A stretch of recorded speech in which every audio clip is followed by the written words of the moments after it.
What's going on, beautiful people? Happy Mother's Day. Happy Sunday to everybody.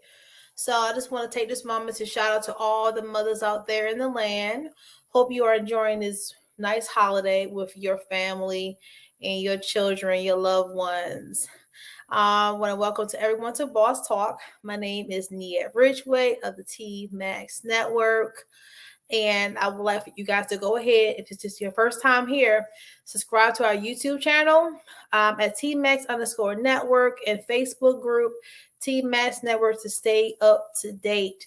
And if you are a content creator or a panelist or would like to submit a topic that you want us to cover, go ahead and email us at tmaxnetworkllc@gmail.com.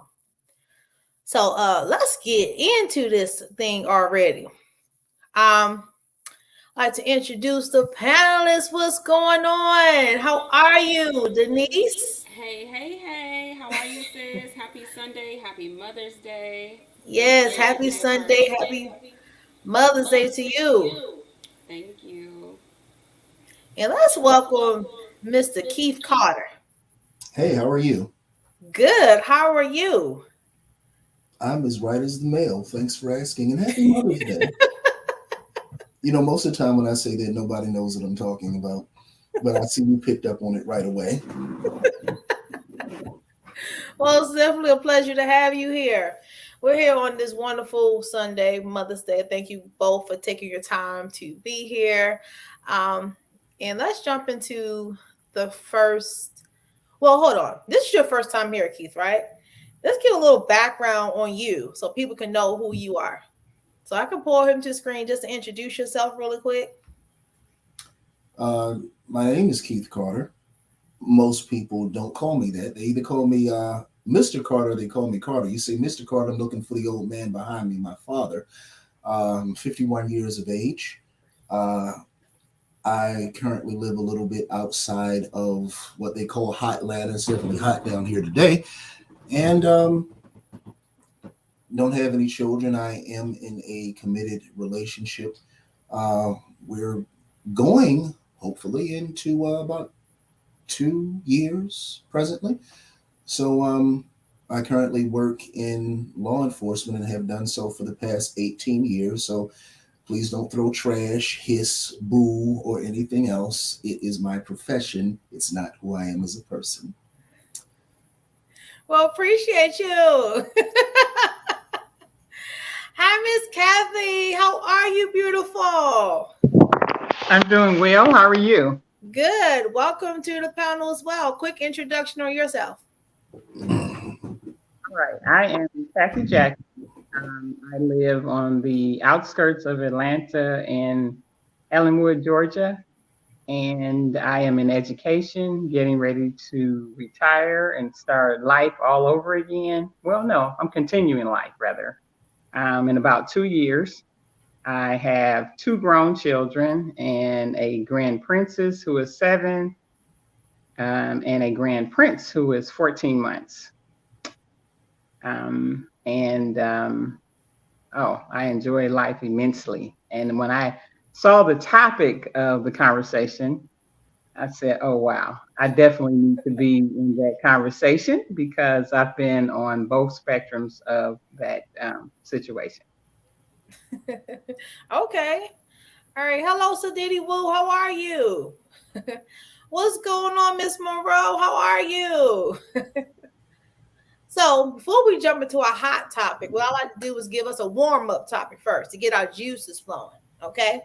So, the first topic of today, we're going to launch it to the screen here, is would you date a bus driver? Oh, I could dive right in, sis. Absolutely. Bus drivers, people don't realize bus drivers making long money nowadays. You Like said, transportation and logistics is an amazing industry to be a part of. okay. So, like, I guess what I'm getting at is like, does a man career really matter? His career, his field. Does his career field really matter to us women? loves his career, if he's enjoying what he does, like at the end of the day, like I think that's what for me what matters. Like if you enjoy what you do every day, whether it's a 9 to 5, whether it's a hustle, whatever it is, as long as you're enjoying that and that brings you peace, you know, that's where the blessings is at. But if he's miserable working that 9 to 5, then that's when it comes up. Like, friend, we gotta make some adjustments to the season that we're in, because you know if you're unhappy, that affects all of us. Okay.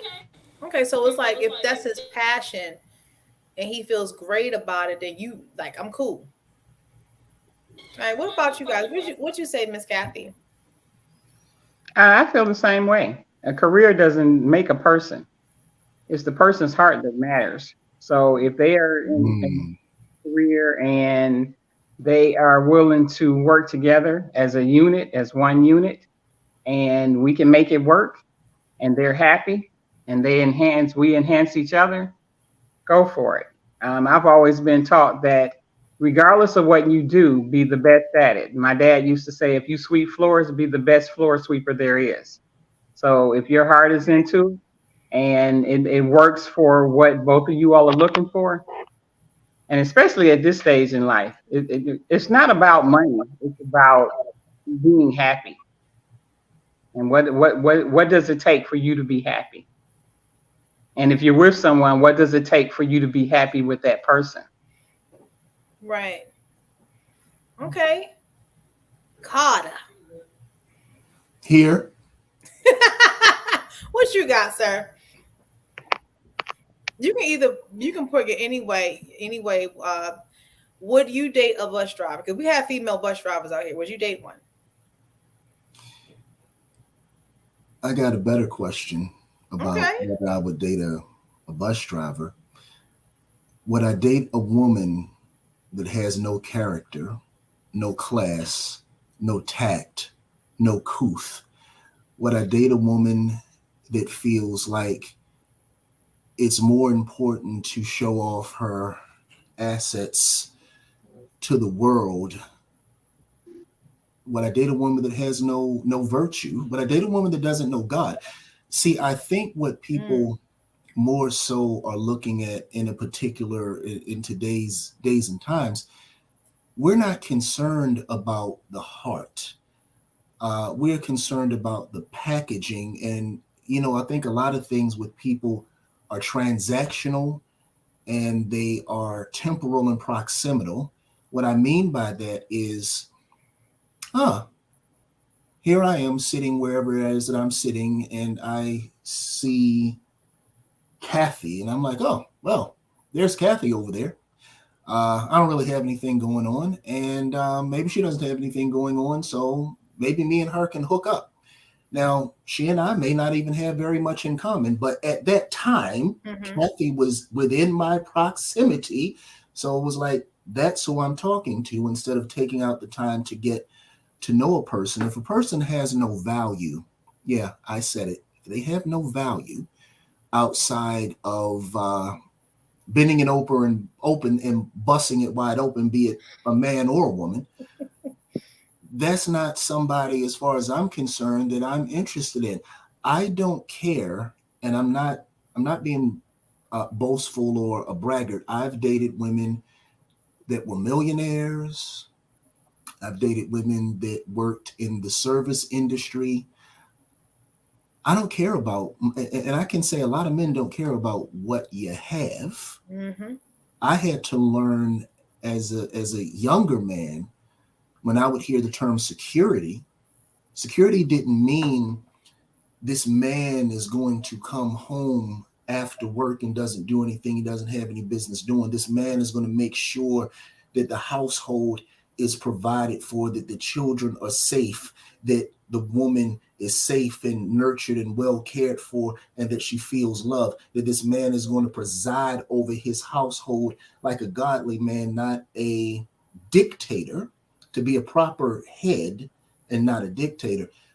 I always thought that's what security was, but as I came to get older, and especially when I moved to Atlanta, security means money. But see, the thing is, money goes the way of the dodo. My old lady, my ex, she had plenty of money, And as I walked out the door with my proverbial cape flapping in the wind, I'm like, your $5,000 sitting room sofa is not going to rub your feet.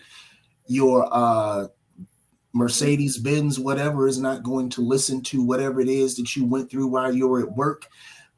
Your bank account is not going to rub your shoulders. Your whatever is not going to. So see, I may not look like much on paper to a lot of women per se in Atlanta, but I know my value and I know my worth. So would I date a bus driver? I would date a woman of substance, a woman of integrity, a woman of class, and a woman of virtue. And with knowing God, that woman should know all of those things. Absolutely. Absolutely. Look, I loved how you brought that down. I love how you brought that down because even though we've had these conversations, I don't know how many times we got to keep saying it. Like monetary things don't hold the value that you spent on them. You might have spent 5,000, 10,000, right? But what happens with things that's like physical, it depreciates. Like it doesn't hold that value. Mm-hmm. So like you said, if you're not there to, be comforted, listening ear, massage every now and then, that physical body, what does it mean to have all of those assets?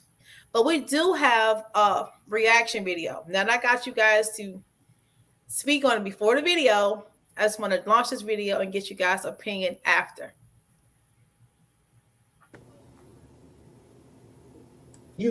Would you date if he owns the bus? If he owns it. If he owns the bus. See, that's a problem. That's a problem. That's a problem. Okay. Because the standards and requisites, and I'm not talking about him laying on his sofa playing video games all day. I'm not talking about that. But the standards and the criteria that we use to measure men is off for who we are as women and who they are in this society. I would date a bus driver if he loved driving the bus, if he was a man of integrity, if he was good to his mama, if he treated me well, I would date a bus driver. But we think that it's another human being's responsibility to give us what we need instead of us building together. I could build with a bus driver. I'd have my little stash over on the side.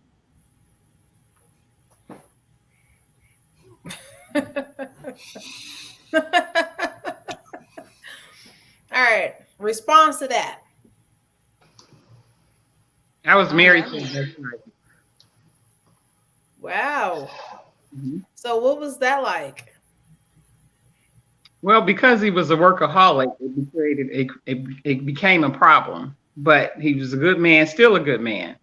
And they do make a lot of money, believe it or not. But it's because they work so much.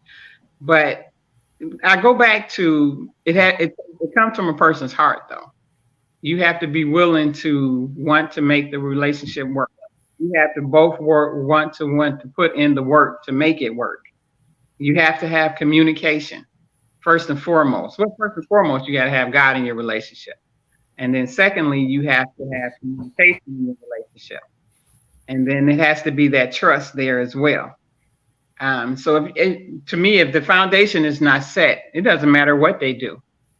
Because like I said, I was married to one. I've dated men that have had money, but had no integrity, had no character, had no drive, had nothing but the money. That was supposed to keep me in that relationship, or not in the relationship, but keep me wanting to date them. Say, but you have no class about yourself. Yeah, so like what did that do to you in turn? Like how did you start treating them? How did you react to being in that situation where, the lack of integrity, the workaholic, like how did that make you respond? Well, at first, not understanding. When I got married, when I met my ex, I was 22 years old. So, and our relation progressed, not because we were friends, or not because when you're 22, you don't know a whole lot about marriage. You don't even know a whole lot about yourself, if I'm being honest. And my mom was in the process of dying with cancer. And so he was there for me emotionally and mentally, but not looking at the spiritual sense of it. I was saved, but he wasn't. So fast forward, we get married. We moved to Georgia. We get married. 2 years later, we have a baby. She's a preemie. We have no family here and really no network of friends. And at the time, he was working in construction, so 16 hours a day. And here I am, a new mom of a preemie baby. When he would come home, I cried all day, nursed, and just changed poop. And by the time he came in, I'm like, here, just give me a minute, let me go. So that happened. And then 4 years later, we had another child and, blah, blah, blah, blah, blah. And so here we are. Then we get to 25 years of being married. And I just said, well, okay. So when our oldest was 14 and she started smelling herself, basically, it was like, I need you to be home. And his response was, I make more money in the evening. And I said, but you can't get back the time with your children. You have girls. You need to be there. You need to be dating these girls when it's time. And it did. It created a big, major problem to the point where I felt that I was married single. Because here I am raising these children. And mind you, I was still working full time. So I'm a full-time mother, a full-time wife, full-time employed, and still doing everything outside of the home as far as the girls were different ages and going in different directions. It was a lot. Okay. And, yeah. And so then now I've been divorced almost 7 years, and back out there, in the dating pool, or I guess you call it a pool. I don't know what you call it. You call it a swamp now. Not the dating swamp. It's a swamp now. But now I'm 62 years old, and I've come to realize that I know exactly what I need that's going to make me happy. I'm not one for putting up with any foolishness. So to get back to the question, I just don't deal with the foolishness anymore. So once I feel it, and God has given me the spirit of discernment, I move on. I don't have time for it. So Okay. I'm happy where I am. And, I would like to get married again, but I'm just not going to marry just because I want to be married. There has to be substance and trust and communication and consistency and commitment to go into the next relationship. Okay, so we got Facebook user here saying, I don't think men care about the job a woman has to a certain extent. Just don't take away from my peace when I'm Correct. home. That's I agree. Look, is that your friend? No, that's not my friend, but as a man, I can pretty much tell you Yeah. something, and this is real talk. Number one, we really could give a rat's foot what you do. Uh, what does the song say? Just be good to me. But when a man comes home after he's been in the trenches of battle, I don't care if you sit behind a desk or if you tote a gun or you cut people over for a living. When you come home, you want peace. You don't want anarchy. You don't want chaos. You don't want acrimony.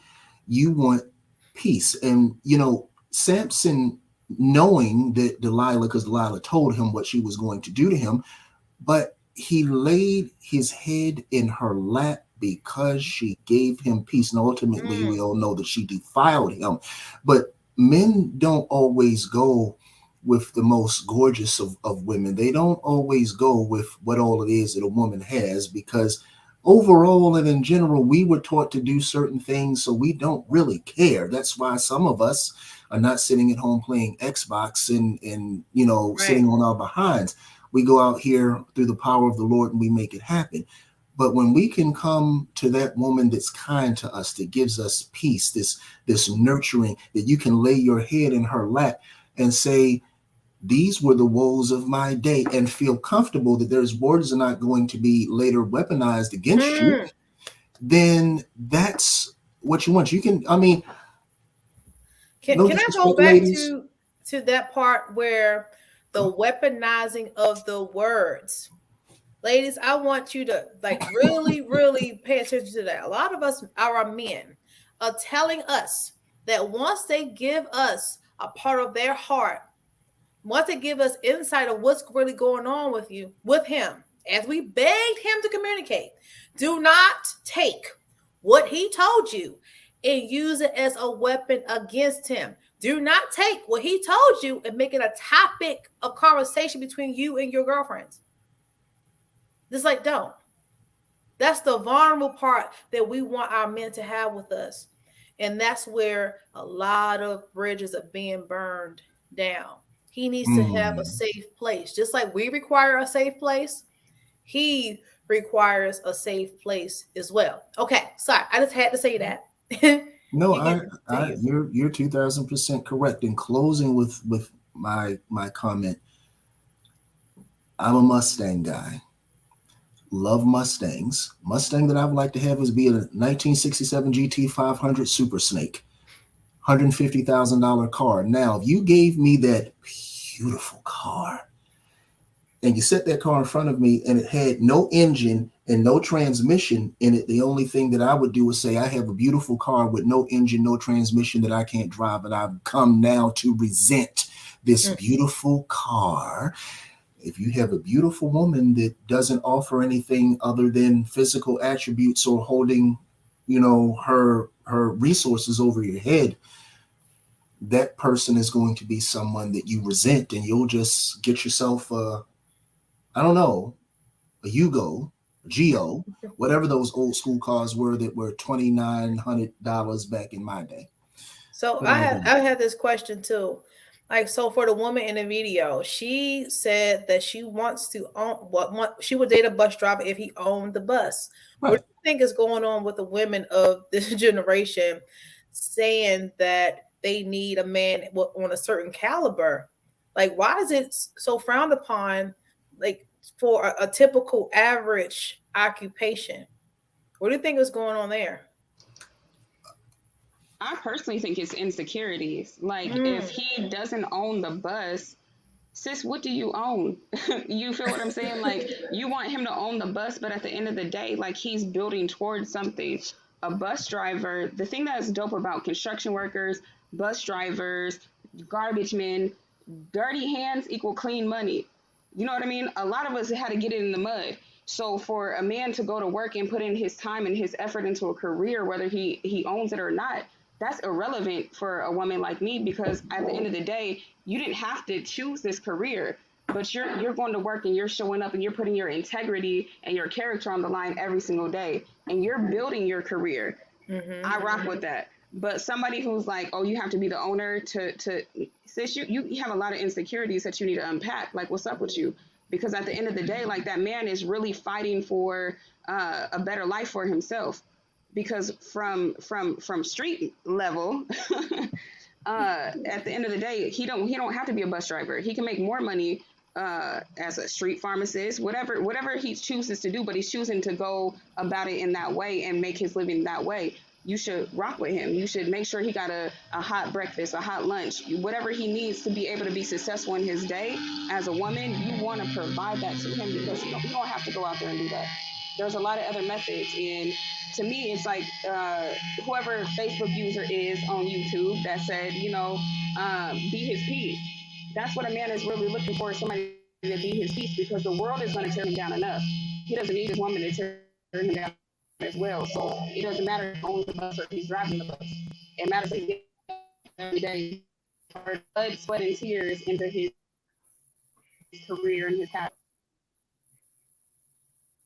Okay, she dropped off. She's making some really, really great points. So it's most like of which I disagree with, but it's fine. Okay, no. Go ahead. What you got? Here's the truth in my I don't like using that word, my truth. I'll just say, in my opinion, if that woman wants a man that owns a bus, that owns a crane or an airplane or anything else, then so be it. I feel like a person is entitled to want whatever it is that they want. Yeah. And if that's what you're looking for, then that's fine. What that shows me as not just a man, but as a person, it shows me that, in my opinion, this is what you value. You value material over substance. You value material over honor, integrity, loyalty, humility, respect, dignity, etc. A whole bunch of other adjectives that I can use, because a lot of times what I find in just when you just listen to people, they'll show you who they are. And when the show first came on, what was the first thing that came out about would you date a bus driver? Well, bus drivers make X amount of money. Mm-hmm.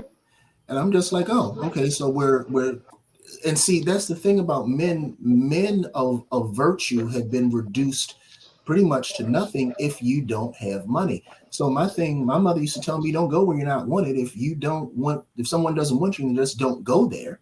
I mean, and I learned that lesson in a whole bunch of different aspects of life. So I would really have to say, and especially I more so see that with women that have particular physical attributes. I'll just say that. But this entire society is just built around what you want, transactional things, because I'm not interested in what we can have. I'm interested in what you can give me, as opposed to what we might potentially be able to do together. So again, I don't agree with what she said. I understand what she said and everything that every place that it came from, but examine the person's heart. And if a person is a person of means, but they have, no virtue, and if they're gonna, I'll tell you a very quick story. I used to ride in a motorcycle club. We were out one night, all the other brothers went home. And I'm just like, hey, Al, don't you think it's time for you to head back to the house? Let me tell you something, youngster. I make X amount of money. I just bought my wife some kind of luxury sedan. We live up the road in Alpharetta. I'm going to go see one of my broads down there in Miami tomorrow, and the next weekend or something or other, I'm going to go see the other one in Chicago. My wife don't say nothing, ain't nothing for her to say, because I pay the cost to be the boss, and she knows this. And there are a lot of women that will put up with that so that they can sit back and be in the lap of luxury. But what does it profit you to gain the world and lose your peace? I ain't saying your soul, I said your peace, because you know what this Negro's doing, and you know that this Negro may very well come home and bring you something. But I digress. Okay, so as a woman that wants the chief executive officer, the owner, the developer, the head honcho, when she has that position, what should be required of her if that's what she wants? Because you're saying there is absolutely nothing wrong with wanting the best. I get that, Nope. but why would they want you? Like, what do you bring them? Oh, like I told you, on paper, I'm trash. I don't make six figures. I don't have a, 4,000 square foot house. What I do bring, number one, is I know the Lord. I know where my strength comes from. I know where my help comes from. And when you have a man that follows the Lord, first, foremost, and above all else, if you know who he is, then that should mean something, because all other things thereafter fall into place. I know how to treat a woman. I know how to respect a woman. I have old school values. I believe in pulling out the chair. I don't need nobody to pull my chair out for me. I got two good hands, which is what someone literally told me a while back. Helping with coats. You smoke, lighting the cigarette, ordering the meal, helping with the coat, listening and shutting your mouth and listening to what she has to say. Hey, tell me about your day. I might not be interested in your day, but go ahead and tell me about it anyway, because that's what we do. We're supposed to protect and love and care. This is what we do. We are more than just automatons that pay the bills, take out the trash, and do whatever else it is that you want done. So I guess it just depends upon what somebody may very well be looking for. These old school values are not valued anymore. What do you do is the first thing that I would hear. Where do you live? What kind of car do you have? Blah, blah, blah, blah. You don't know, I could be some sort of deranged serial killer, but Right. I live in Johns Creek, and I'm a nuclear physicist or whatever George Costanza said that he was. So, hey, yeah, you qualify. Might not know nothing about God, might cut you up and drop you in a hole, but because these things matter more so than character and the heart, that's what people go after. And a Mm. lot of men, younger men, are really not that much different because she can turn around and bend over and shake, and it's just like, oh, I got to get with her. Why? What else can she do besides that? And I'm not talking about cleaning or cooking. I Mhm. cook better than her. I clean better than her. It ain't about that for me. What do you offer me that stimulates my mind and my soul and my spirit when I'm laying in my bed sick? Will you pray for me? Will you pray over me when I Mhm. don't know anything about that? Are you concerned about me genuinely? Do you listen without trying to respond angrily or to react? But do you genuinely listen to try to learn something? Old school stuff that clearly isn't done anymore. I believe that for us to be having this conversation here, it's being done. It's Mhm. just not as advertised. It looks it's more of the conversation to advertise chaos and what they call it toxic. You know, Yes, I don't toxicity. even. Yes. Someone explained to me today the term of a helpmate.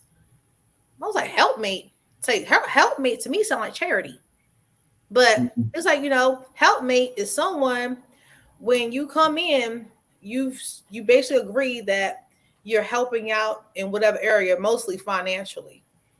And I'm like, what is this about? The helpmate. Is this a helpmate generation? Is this a what's that? The Bible? I tell you what it says about your help me, but this your show and I'm gonna let you keep it moving. No, what's a helpmate? Because that's the definition they gave me. When God saw that Adam was lonely, even with all of the naming of the animals, he still saw that God was lonely. He put him to sleep. He pulled the rib out of Adam, and from that he made a woman. Adam named her. God appointed her position to be his helpmeet. She was to help him in things that he did. There was responsibilities that Adam had, and there were responsibilities that Eve had. And obviously back then it wasn't a financial thing. And really in the Bible, if you look up what a man is supposed to do, it's about this long. In the Bible, what is a wife supposed to do as far as a woman is concerned?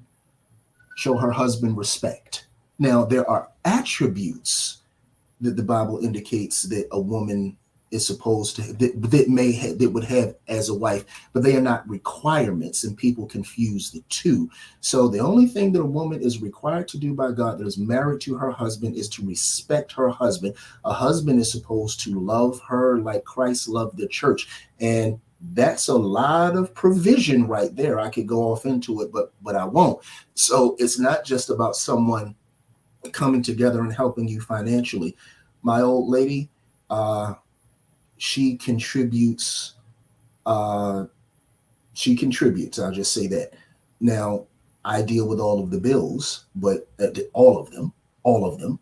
But she does make a contribution. But the thing is, I don't want her money like that.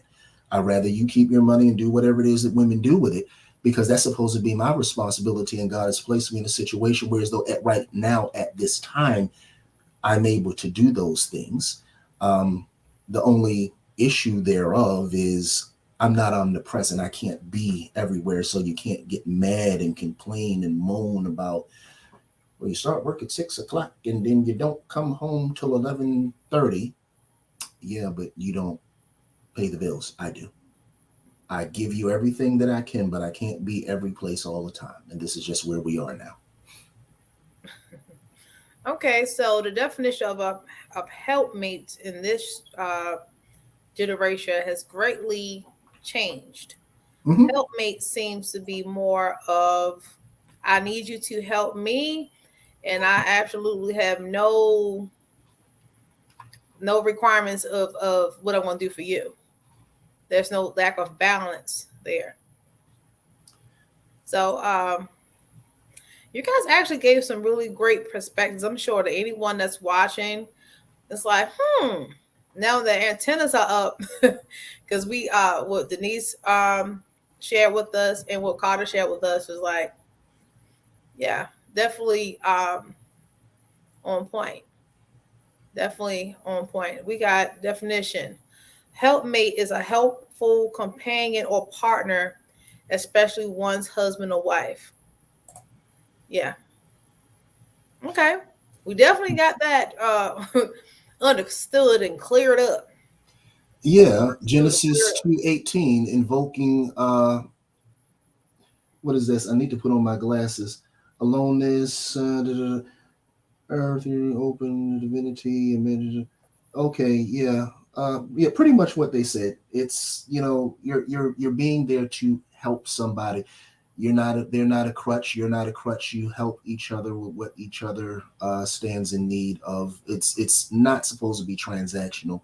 And in Atlanta, I think that we can all say, yeah, things are very transactional here.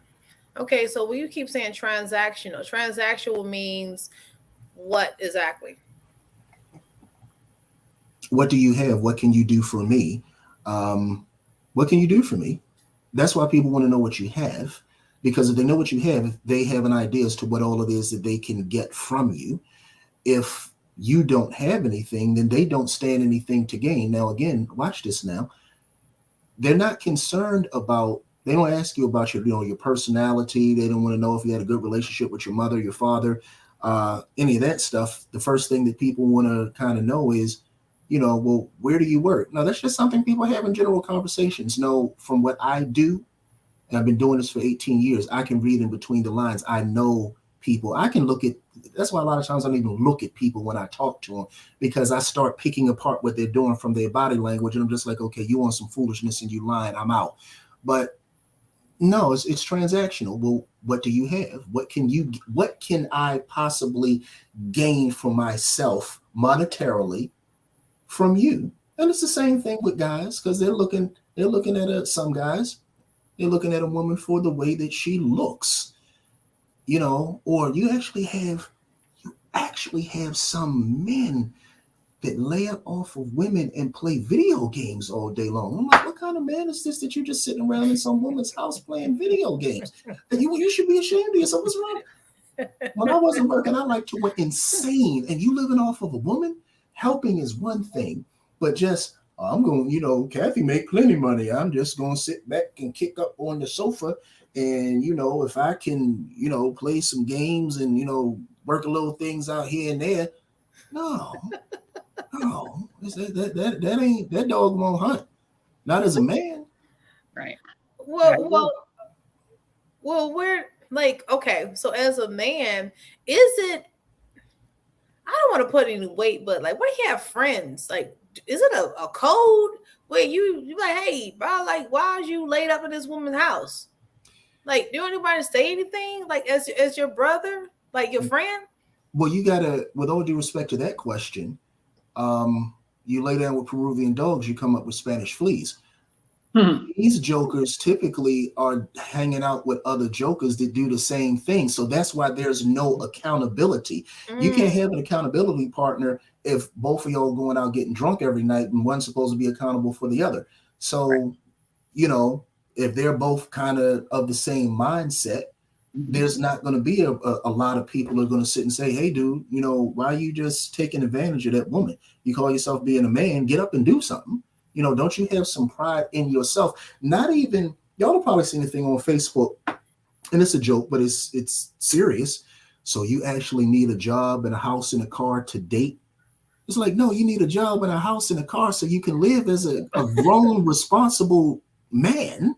Why should you only want to have these things for a date? What did Chris Rock say? Men do whatever because of women. If a man could sleep with a woman in a box, he just live in a box. No, you gotta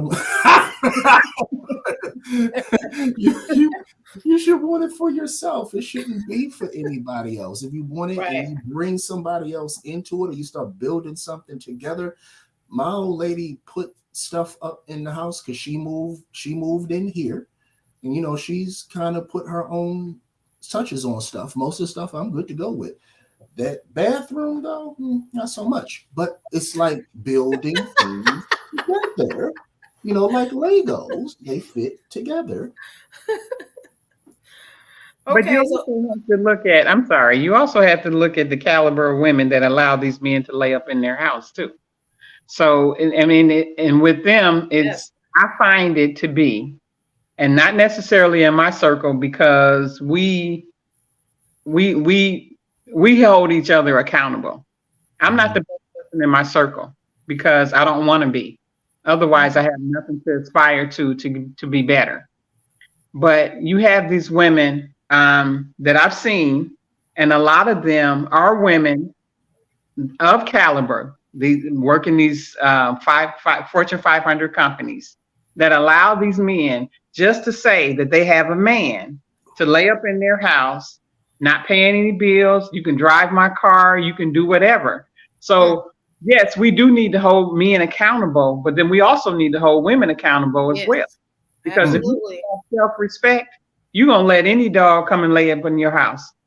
And to me, it's not it's the man's fault as well, but we have to also make these women be accountable as well. Okay, so while we're on this topic right here, I want to jump into the next topic because it kind of spins off exactly where we are right now. It's the next topic. I don't get it. You say that a real man pays all the bills and a woman doesn't have to do anything. Then I pay all the bills and you boop, boop, boop, and moan because I'm not home to entertain you. This was actually Yes, look. that's right. That's what Yeah, got me thinking. yes, Yeah, that's right. yeah. Can't be in All two right, places at so one time. yes, let's talk about that. Where are you coming from with that? Before we get into it, like, what's the experience? Like, why did you a background for that? Because after a long, arduous day of struggle and battle and things of the sort, you want to come home, you want to have peace. I'm tired. And it's like, okay, well, you work all of the time. You start work at 6 o'clock. You don't get home until 11:30. Um, and you're not here to entertain me. Okay, well, it can't be both ways. I can't. I'm just going to be transparent, and I don't really care what people think because I'm just a transparent kind of guy. But you all know of that sheriff that got that's going off to federal prison. I used to work for him, and in working for him, I made one amount of money. When I left, because I had to go, because I'm not going to federal prison for nobody. I ain't even going to jail for nobody. And went to my other position. I took a huge hit, but God sustains. Now it's kind of playing catch up with stuff. Okay. Mm-hmm. So I literally have three jobs. I Hmm. have two part-time jobs. I work other part-time police jobs and etc. And I have my regular full-time job. But at the end of the day, this is what needs to be done so that you can be comfortable. And if I'm trying to make you comfortable because this is what a man is supposed to do, because people are quick to diminish what you are beyond your income, beyond long as you're doing what I want you to do and you're giving me what I want, you're buying me what I want, you're taking me out and all of this other stuff, then you're good to go. But when those things slow down or they stop for a reason, then there's a lot of pushback. And it's like, you know what, but I'm still that same guy. Maybe I'm just tired. Hmm. Like the song says, I can't be in two places at one time. I'm making, through the help of God, things are shaking. Um, but yeah, I can't pay all of the bills and then be here too. I can't do that. And you got, well, you should get this kind of, I'm police. I'm not the police. I'm police. That's what I do. That's what I'm going to do unless he says otherwise or Jesus comes for his church. So I love what I do. But it's like you knew what I did when you met me. It ain't no surprise. And now it's well, you're always at work. Yeah, but you eat and we have Okay. right. I gotta definitely get the women to chime in on this one. Gotta chime in on this, ladies. I'm gonna go with Denise first. Denise, what you got?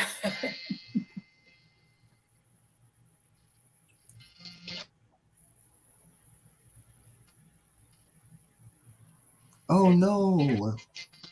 Is your audio working? Ah, Frozen. okay. Until we get her audio working, I'm gonna have to jump to you, Miss Kathy. Okay. Being in this situation where, as I explained, well, just to you, that when I had a baby, I had time off from work and I was in that situation.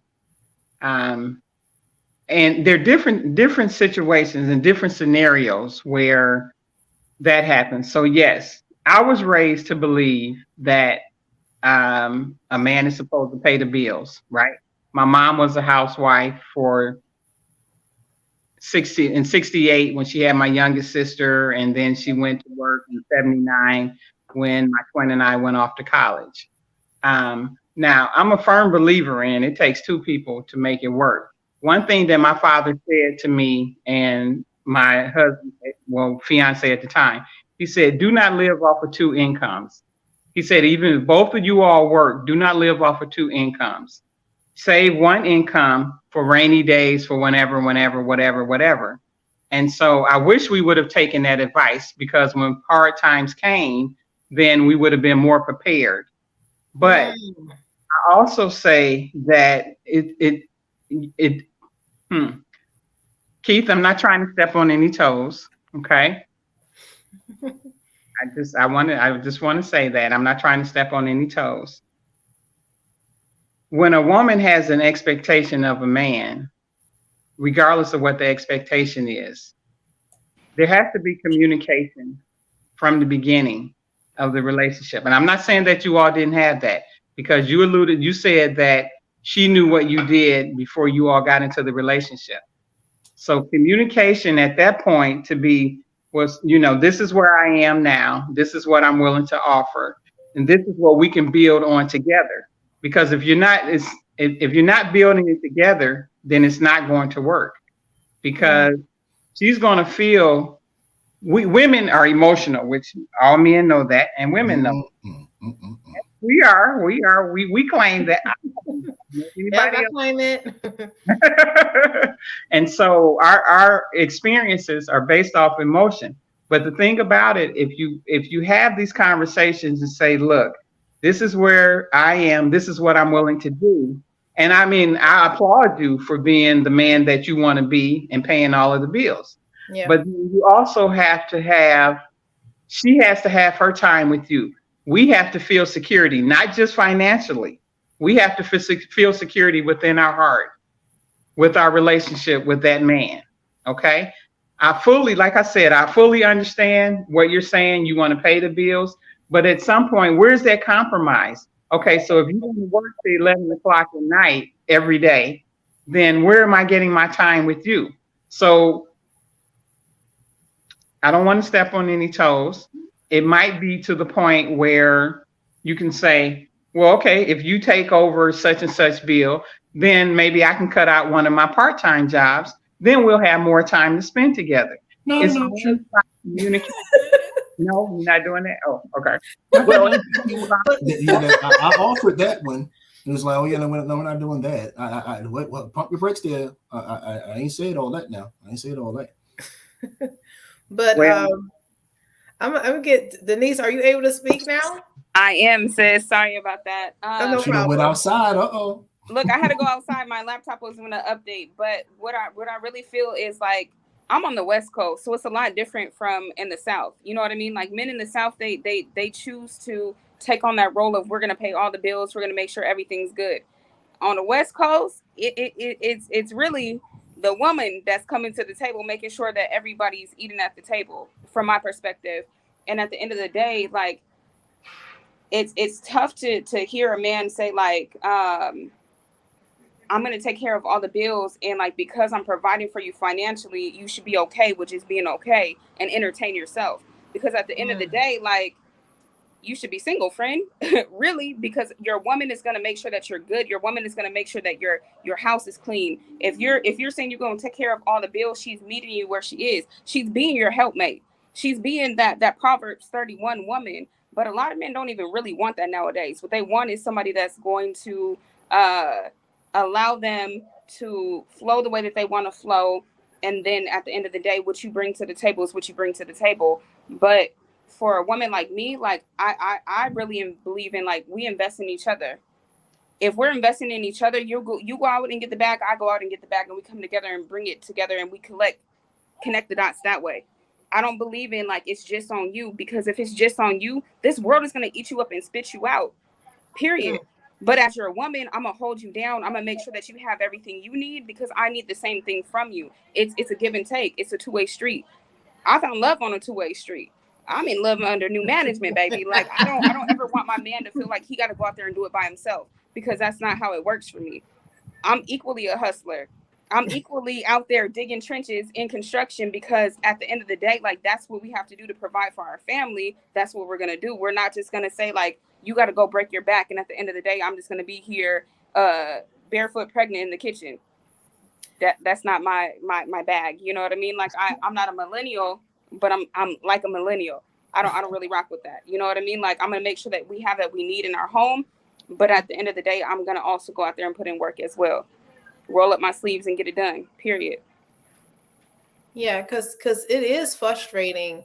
I don't know if I can speak for all women, but it's frustrating for us to watch our men go out there and pour so much of themselves out, and then when they come back to us, they have nothing left.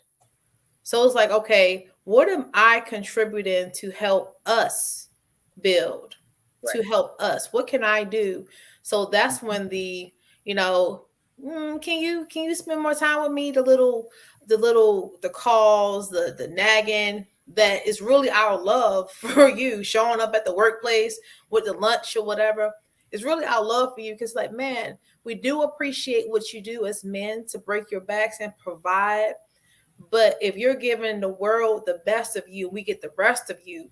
That's a harsh reality for many of us Mhm. women. So we want to know, Yeah, hey, you're you right. know, if we got to go out here and make more money, that's what we're going to do. And for a lot of men, it's like, okay, like you mentioned, no, I pay all the bills. That's I'm a provider. But what's the point of you paying being the provider if Mhm. we're not uniting, we're not together, we're not feeling like we're completing one another. We're depleting somewhere, Mhm. because I don't get the happy you. I don't get the rejuvenated you. I get the you after a long hard day of work and then about to head over to the next job.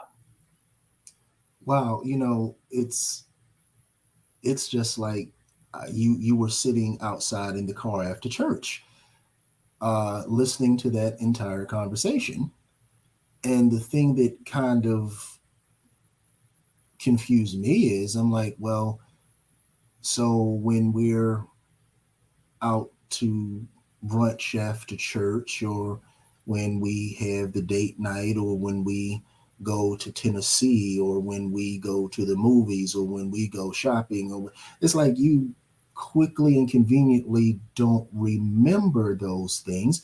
But I most certainly remember them, because I'm the one that had to drive and pay for it. I was there. I remember I was sitting right there. And it's like we, a lot of us, I'm not going to say all, but a lot of us feel like, hey, you know what? We might not be there as often as you would like us to be there, but at least acknowledge the effort that we do put in to try to do both. Yeah. Because, I mean, y'all ain't seen my lady, but I mean, when we go out, it's just like, oh, that dude must have a lot of money, because it's like there's no other way that she would be with somebody like me. But like I said, she doesn't see that well, so she don't know what I look like. But at the end of the day, it's just like, why would I not want to take her out. It's like, hey, we if we don't do nothing but go for a car ride or a motorcycle ride or whatever it is. Um, but I think it's not so much a thing of not doing anything at all, because that's just me being deliberately obtuse. And I'm a bit of a show off when I have something nice. It's just like, hey, look what I got. Well, yeah, hey, look what I've got. But it can't be, I can't do all of it all of the time. And sometimes I'm tired. I mean, the only time I really like one really great point that she I can't see her. No, that's someone else. Denise May getting the leftovers.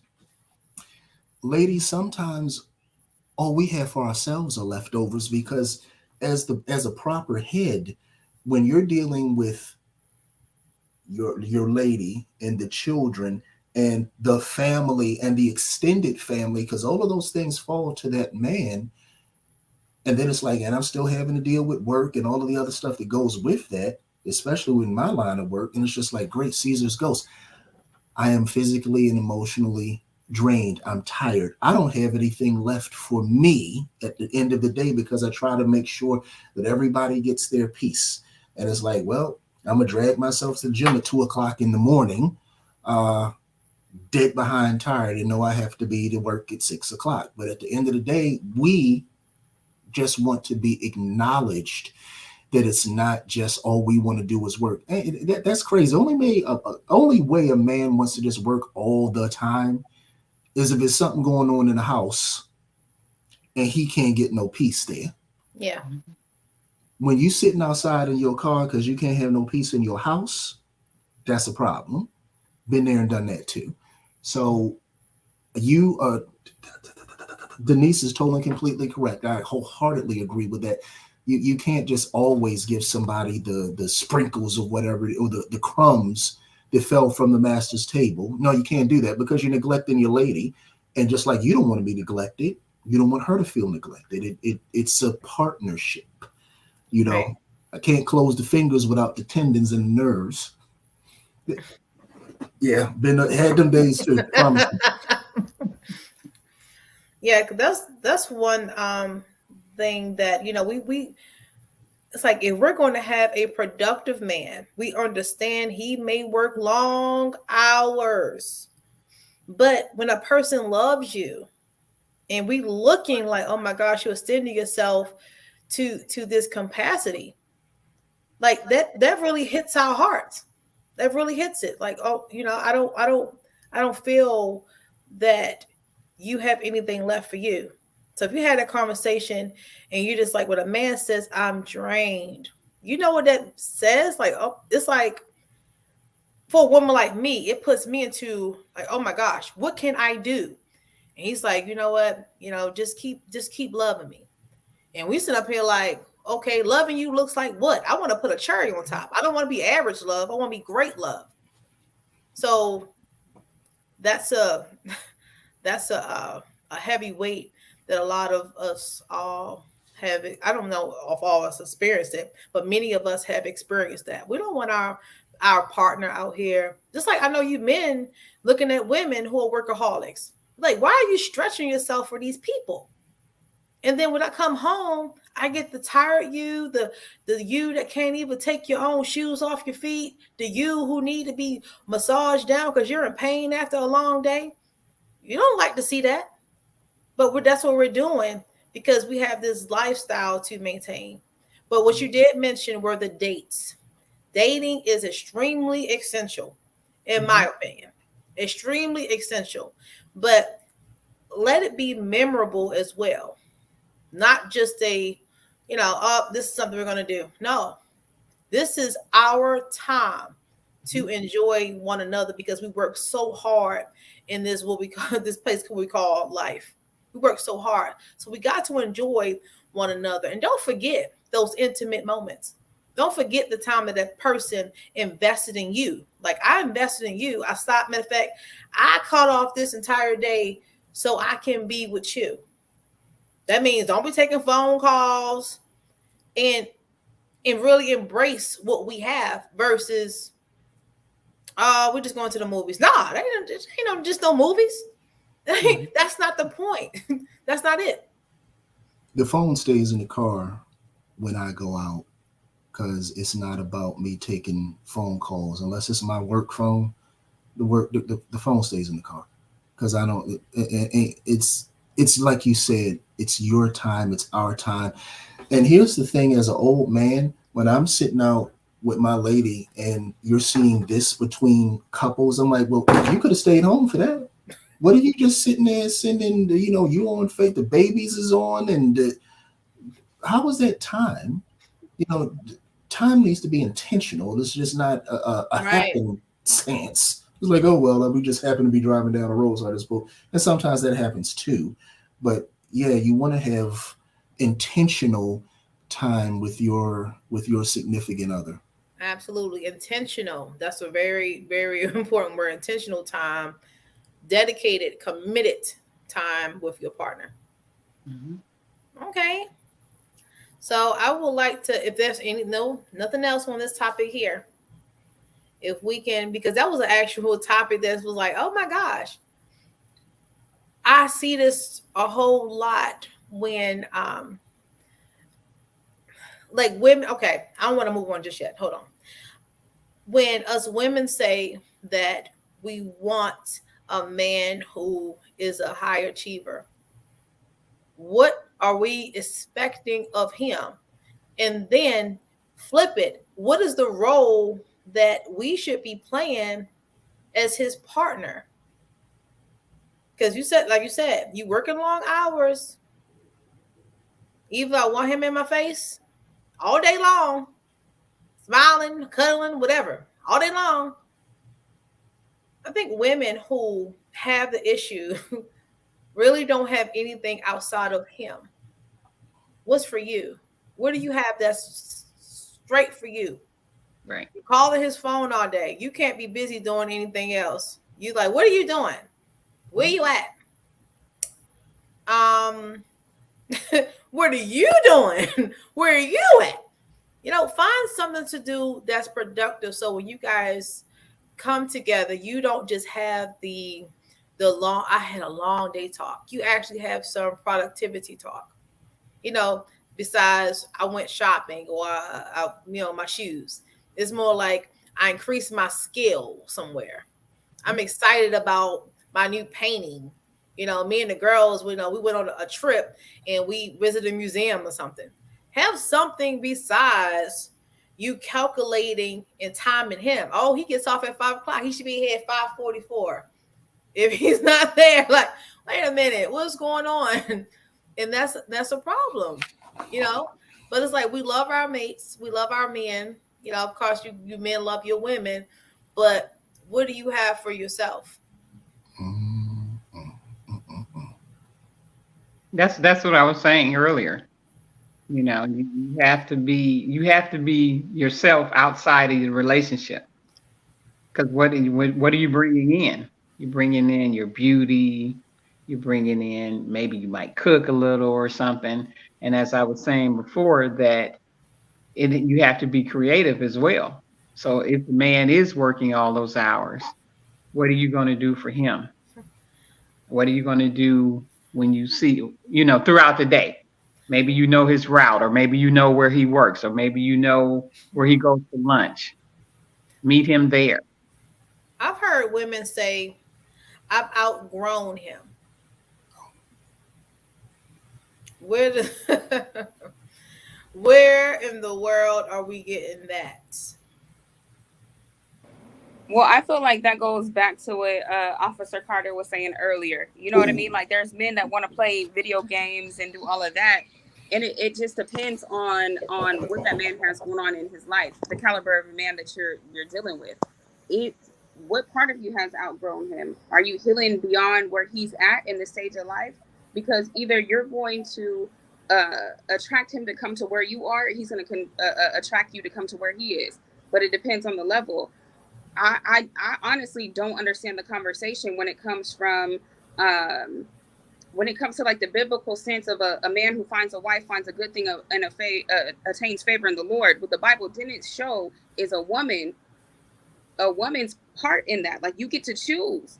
Like, you don't just have to go for the man because he choose you and he say like you supposed to be my wife barefoot pregnant in the kitchen. Like, you should have a choice in like how you come to the table and how you're serving it, because not everybody is that woman that's just that wants a man to take care of them. To me, it's actually a turnoff when a man's like, this is what I have, this is what I do, da, da, da, ba, ba, ba, ba. Friend, that's amazing. But until you have a commitment to me, you gon' that money, that car is gonna roll off with you at the end of the day. So I'm gonna go get my own bag. And then if we really if we function together, we're gonna ride together and we're gonna make sure that things are happening together as a unit versus me being like a soft, submissive wife. The only reason a woman will be submissive to any man as long as he can show her where he's leading her to. The reason why a woman has a hard time being in her soft energy is because she don't trust a man, or that man don't make her feel safe enough to come out of that masculine energy. But a woman wants to be led and guided by a man, because that biblical principle is principle, period. But if that's not coming to the table where she can find herself in that, I don't want to get lost in you, friend. I don't want to be your peace. I want to be at peace so I don't affect your peace. But if I have to be your peace, friend, this is already a failure in the making, because you're supposed to be at peace. And I can contribute to that because I'm not pouring from an empty cup. I'm a whole whale, not a whale with a tail. I'm not Jonah swimming in the ocean, but I'm a whale where you can come get replenished. That's how we're supposed to be to each other, not just me being that for you. You got to be that for me as a woman. And so not everybody may agree with that logic, but like I said earlier, like, I'm not a millennial, but I'm a woman who knows that a man also needs a woman who has a mind of her own, that has her own trajectory in life, and not just barefoot pregnant in the kitchen. Because I've had men tell me, like, friend, that's where I want you to be. And I'm like, homeboy, your budget don't require, like, your budget ain't sufficient enough for me to be barefoot pregnant in the kitchen. And even if it did, I would not choose that for myself. What I would choose for myself is to be a humanitarian, to go serve my community. It's always a unity for my community. And if we're not doing that together, I'd rather do it by myself. What they say, I could do bad all by myself. I don't need you to carry me on your back, because I'm gonna go out here and get in the trenches, and we could do it together. If you pick up what I'm putting down. Hey, Denise, let me ask you a question. Yes, sir. Why do you think that men come at you that way? Because, why do you think men come at you that way and say, oh, well, I have A, B, and C, and X, Y, and Z? Why do you think that is? To me, I personally feel like it's an insecurity. For a man to have to approach me in his first conversation out the gate is, I make $200,000 a year. This is what type of car I drive. You know what I mean? And sorry, I'm outside, y'all. But like, if they're coming at me that way and they're approaching me that way, like, you're coming to my place of business to have a conversation with me. This is an example of when I was younger in my career, and that's the conversation. I'm not giving you off energy that's saying that I require you to have this amount of money, because I don't care how much money you make. I care about how you treat me. I care about how you treat your family. I care about, like, the things that we're building together. But if you want to come at me like, I have 200,000 a year, I'm an officer of the law, I drive this type of car, like, that's unimpressive to me. What's impressive to me is can you talk to my mind? Can you finesse me there versus your pocketbook? That makes a lot of sense. Where I think that we kind of, well, I'm not going to say we differ, because we don't. I will say this: we have been conditioned that way. We've been conditioned by society. We've been conditioned by conversations. We've been conditioned by social media. And typically, people do what works. It may not work all of the time, but people are going to go with what works. So when a man comes to a woman and he says, hey, yeah, I have a Maserati and I do this and I have that, they go with what works, because that's how we're conditioned. We're supposed to be the ones, and they only want you if you have money. So in order for me to get a woman, I have to show that I have money, or at least project or something to that effect. And that's why a lot of guys will lead with that. I'm not going to say it isn't out of insecurity, because to be frank with you, even if I did have it, I wouldn't let anybody know what I had, because you would hope and pray that somebody is interested in you for you, as opposed to what all it is that you can provide, then there again, transactional. So he's coming to you with some foolishness, and no disrespect to anybody that does that. So I'll just rephrase it. So he's coming to you with his monetary assets. And really, that kind of mindset to me, and this is just my opinion, when you start talking about people with your monetary assets, you worried about what kind of physical assets they got and what you can get in. Transactional. If I have this, then I can buy her in this way. I can keep her. It's like you were talking about being married and you need to do this. Yeah, I will not be beneath heel. Them days of being beneath heel, God ain't never said that a woman is supposed to be beneath the man. Man and woman are equal. They just do different things, but Yes. they are equal, and people don't understand that, but it's actually biblical.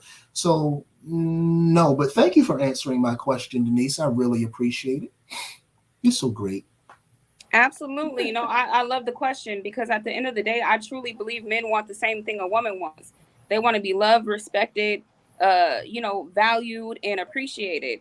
But you can't overplay your position in whatever position you're playing.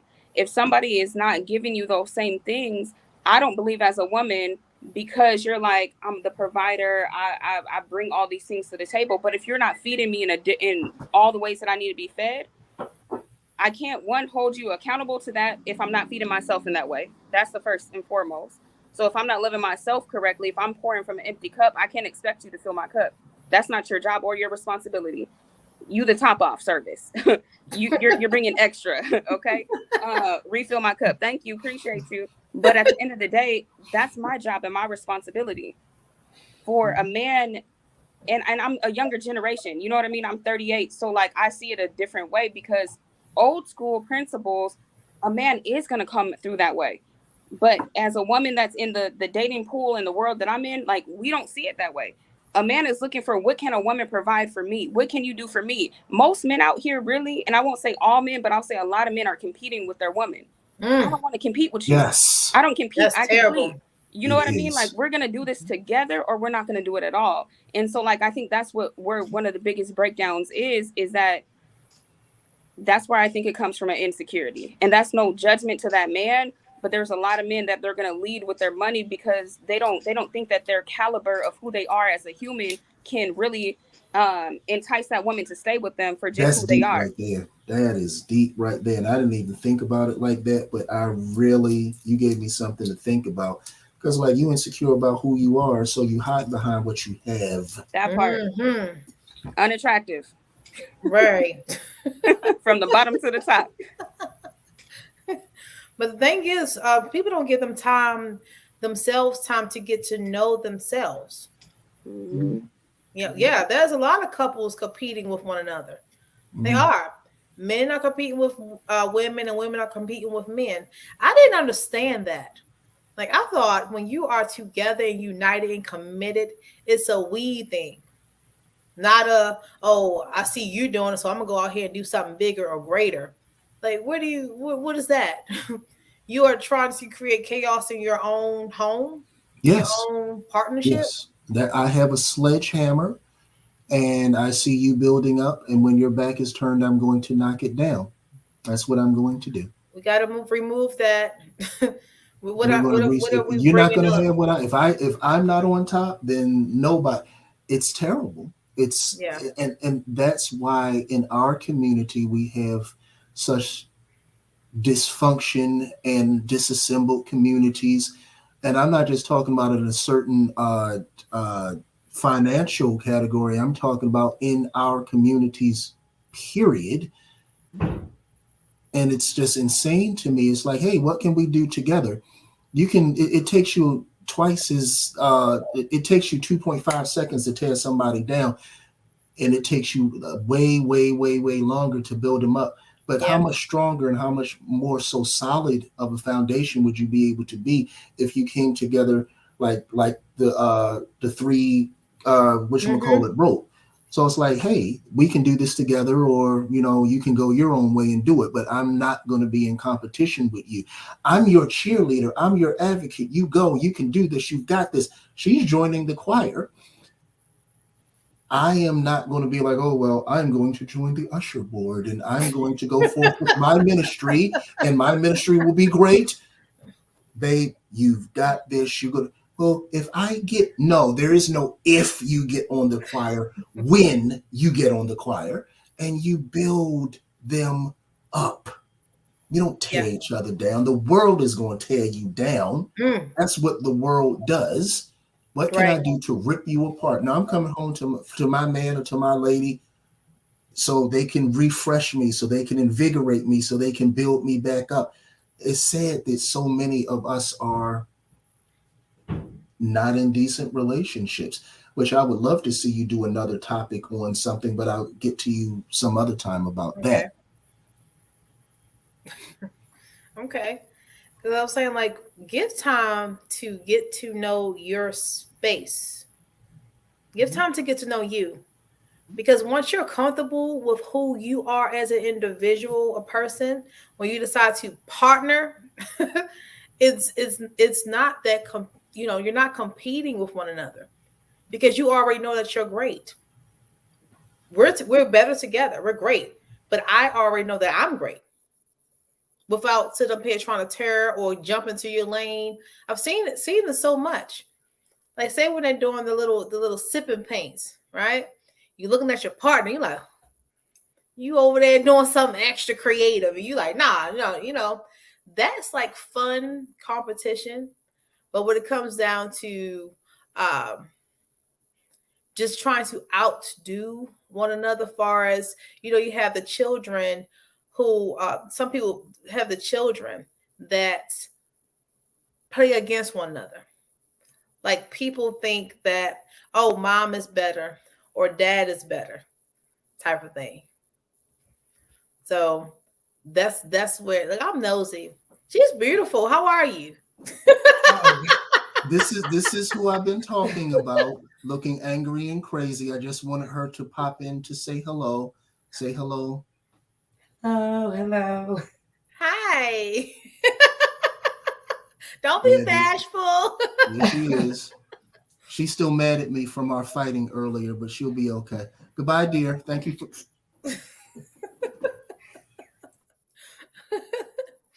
But so when some people have done in their relationship, they put the children. It's like, I'm the fun parent. They using the children to validate them as being a parent. You know, that's one area that I do not like to see.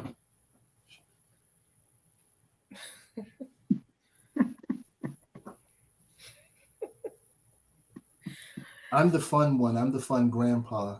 She doesn't want me to give the. The officials are ready. The fighters are in the ring, and they are ready. So, for the thousands in attendance and the millions watching around the world, ladies and gentlemen, let's get ready to rumble!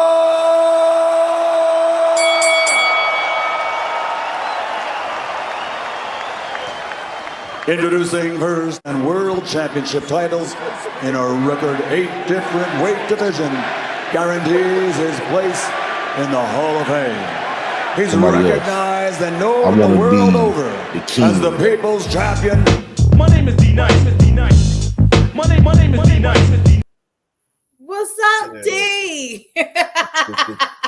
What an introduction. The champ is here. The champ is here. What's going on, sir? I don't know. I feel like some common sense may need to be sprinkled somewhere. Actually, we have some really great panelists today. Really great panelists. I don't want to call you. I'm gonna just call you Carter. Carter has been definitely giving us some insight. Some insight. We have Miss Kathy bringing it in, letting us know what the real deal is. And of course, we have Miss Denise dropping them gems for us. So we've been the main topic was basically, would you date a bus driver? And we've gone beyond that perspective of just the titling. Like, what do you contribute to a relationship as far as yourself? Not just this person's income, not just where this person lives, not just materialistic items. You know, turning it back into me. You know, the me thing. Like, what do you think you're doing? I just want to point out real quickly. What you got? There stands a man about 6'6", right? Mm-hmm. And this man has a father that's about 5'4", 5'5", and his mom happens to be a dwarf. This man is 6'6". Now I come to the question of, would you not want to be in the mix of this man because his mom's a dwarf, but he's the height that you wanted? Again, we people are looking for perfection, and it has nothing to do with the quality of people. We've gotten so far away from the quality of people that we got into this superficial BS that holds no concrete ground whatsoever. It's all marshland, and we just perfectly fine with just sinking in it.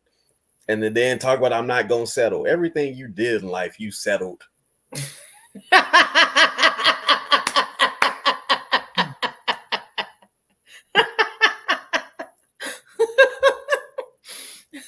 When you got with 6'6", you settled. When you got with a rich man, you settled. Because you could have got with a wealthy man. And then you would have settled. Listen, stop. You know, we do too much weird stuff. I told you the other day, as far as the progression of technology goes, humans themselves become dumber. Yeah, you did say that. You did say you was talking about the human race is getting dumber. Right. You know what? That's I never put offense to that. I thought we were progressing. That's my next challenge. I'm gonna walk the streets and say, spit the last 4 digits of your mama's number out. Not a social, her phone number. Spit the last 4 digits out. Can't do it? All right, you're dumb. Can't say amen. You ought to say ouch. You can't do it. Up, you dumb. Not that you dumb. I'm going on to the next person. You dumb. Till I find somebody that says the last 4 digits of their mama's number without having to open the phone, Google, or think too long. You dumb. This is where we at. This is exactly where we at. This is why we have these. This is why people can be like, "Yeah, Queen, tell him what you about." Okay.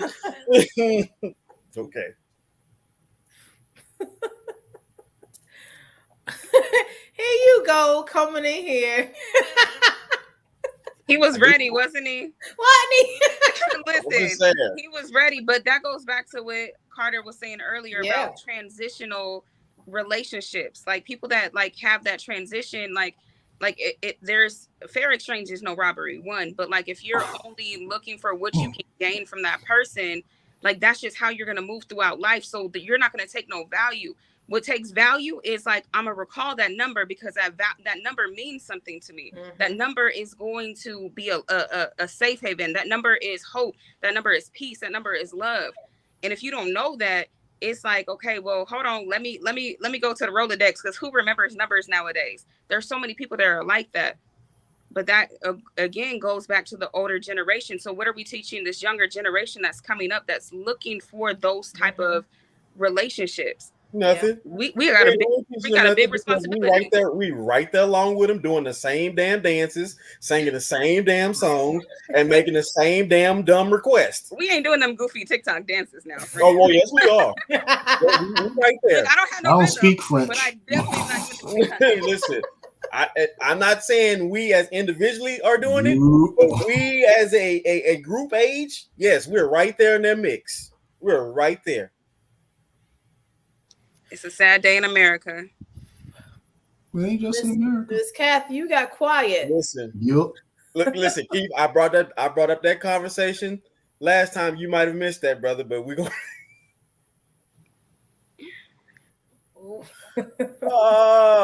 Yeah. So anyway, bus drivers, I would like to formally apologize on the behalf of all American idiots that are out there that just don't know no better. They are missing out on the quality of people who are gainfully employed and don't realize that the field of transportation is a field that people are just not getting released from. You get an oil and gas job. Yes, it's a great paying job, but you are more than likely to get turned right out the door as you walked in. Electricians. I want you to understand this. People are bypassing you because they don't know what you guys really do real in. You're not on the hot list because nobody says, "Oh, this is the Yeah, that electrician." hot list. Yeah. Nobody does that.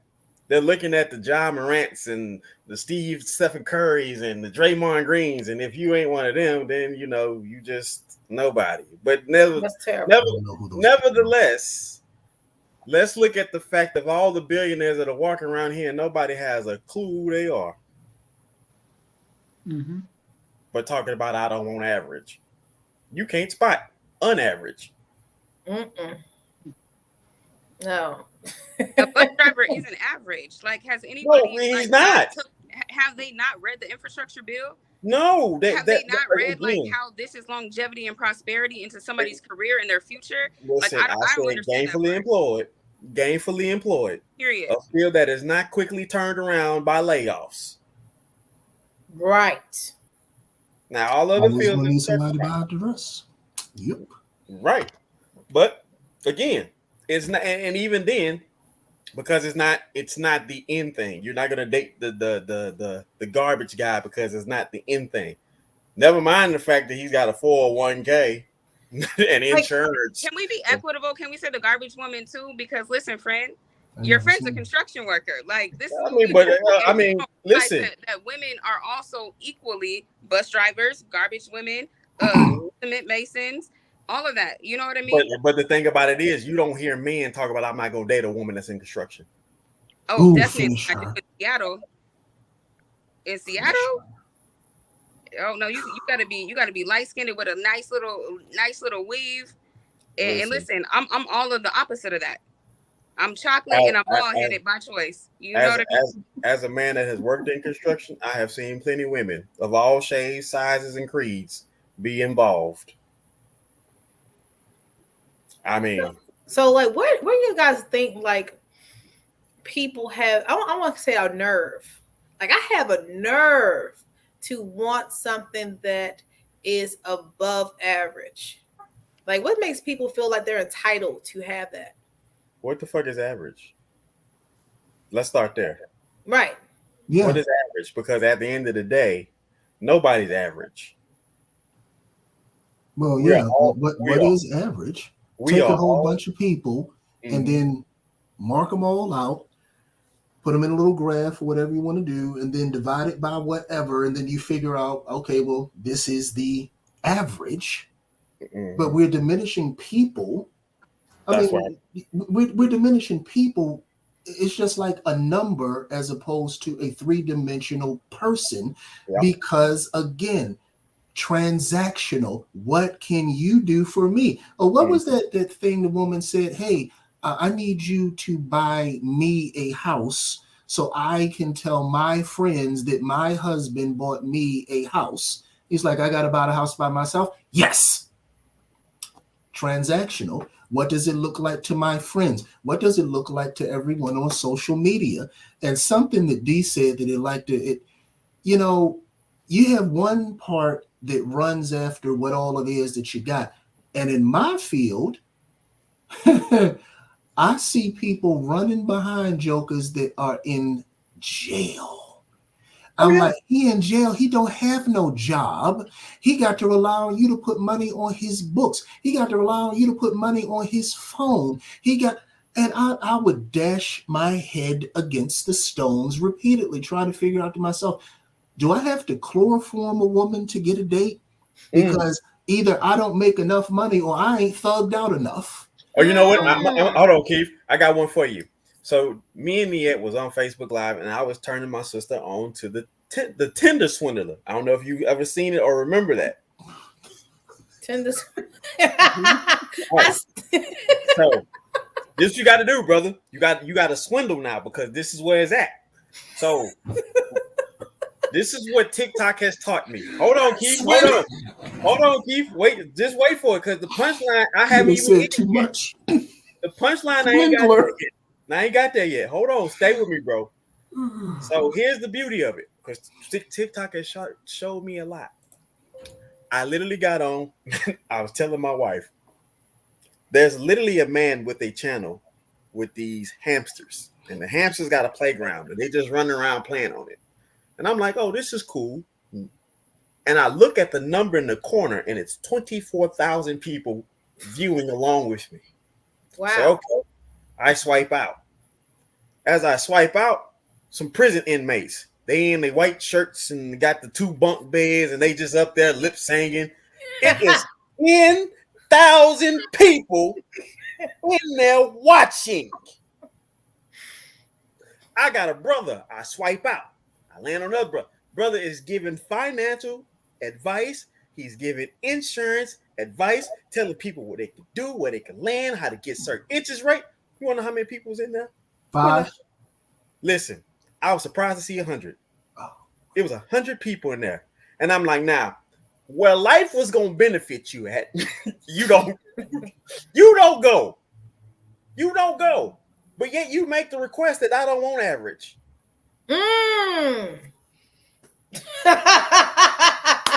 Finish him. Wow.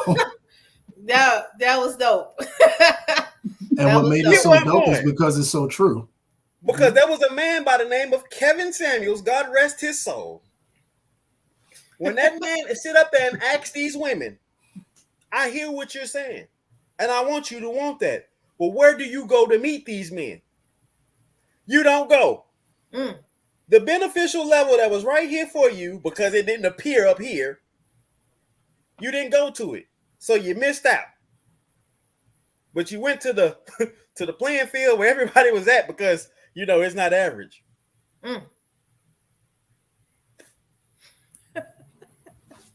Look, I can't even say much of nothing except that was a very, very dope analogy. Like, I'm shut down. Actually, remember that game? Where's Waldo? You say what? Remember Where's that Waldo? book, Where's Waldo? Oh, where's I used to love it. You had search for Waldo. Remember, you had to be really skilled to take your time and comb through everything from left to right to find Waldo's red and white hat wearing ass.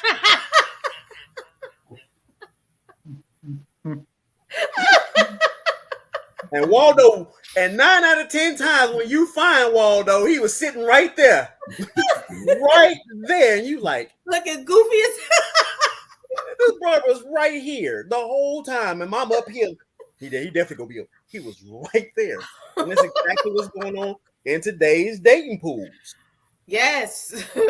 Bus drivers, you're a Waldo. You won't be found. Electricians, you're a Waldo. You won't be found. Plumbers, you're a Waldo. You won't be found. And anybody else that doesn't have like the hype behind it, you won't be found because you're a Waldo. You're right there in plain view sight. People don't want good people of quality. They want hype. They want dysfunction. They want toxicity. They want damage because that's exactly what they are prepared for. Ooh.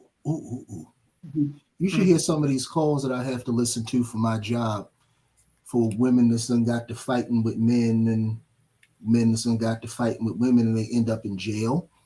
And then you listen to the calls and they're just acting like nothing is wrong. Nothing has happened. Just make sure that you bail me out of jail. Baby, they giving you food. Baby, they doing this for you. You need me. I'm so, you know, and it's just like, wow, this is the person when I'm reading the incident report that hit you in your face with a speaker and busted your eye and mouth open, and you just sitting there having a telephone conversation with them like nothing happened. Because like Dee said, drama and toxicity, and it's like a goddamn Jerry Springer show. God rest his soul. I hope he was saved. But another RIP. Another RIP. Rest easy, Jerry. And I used to be tied up into all of that foolishness, just like Dee said, because people don't want to, you know, it's just like, hey, what are you poisoning yourself with? What, you know, guard your eye gate and your ear gate. And on that note, thank you so much for having me. But unfortunately, I promised that I was going to cook one of my stellar meals because I am the cook of the house. So I'm going to have to do that. But hopefully you'll have me on the show again. Definitely. Oh, you were dope. Thank I you. love your perspective. Gonna have to Great contribution. Great contribution. gonna have to So we connect. are about to Definitely gonna wrap have to this. connect with you. Okay, bye bye. Oh, he wants to connect with you. I'll connect with him and get him to connect with you, D. Cool. Okay. Cool. I definitely definitely do that.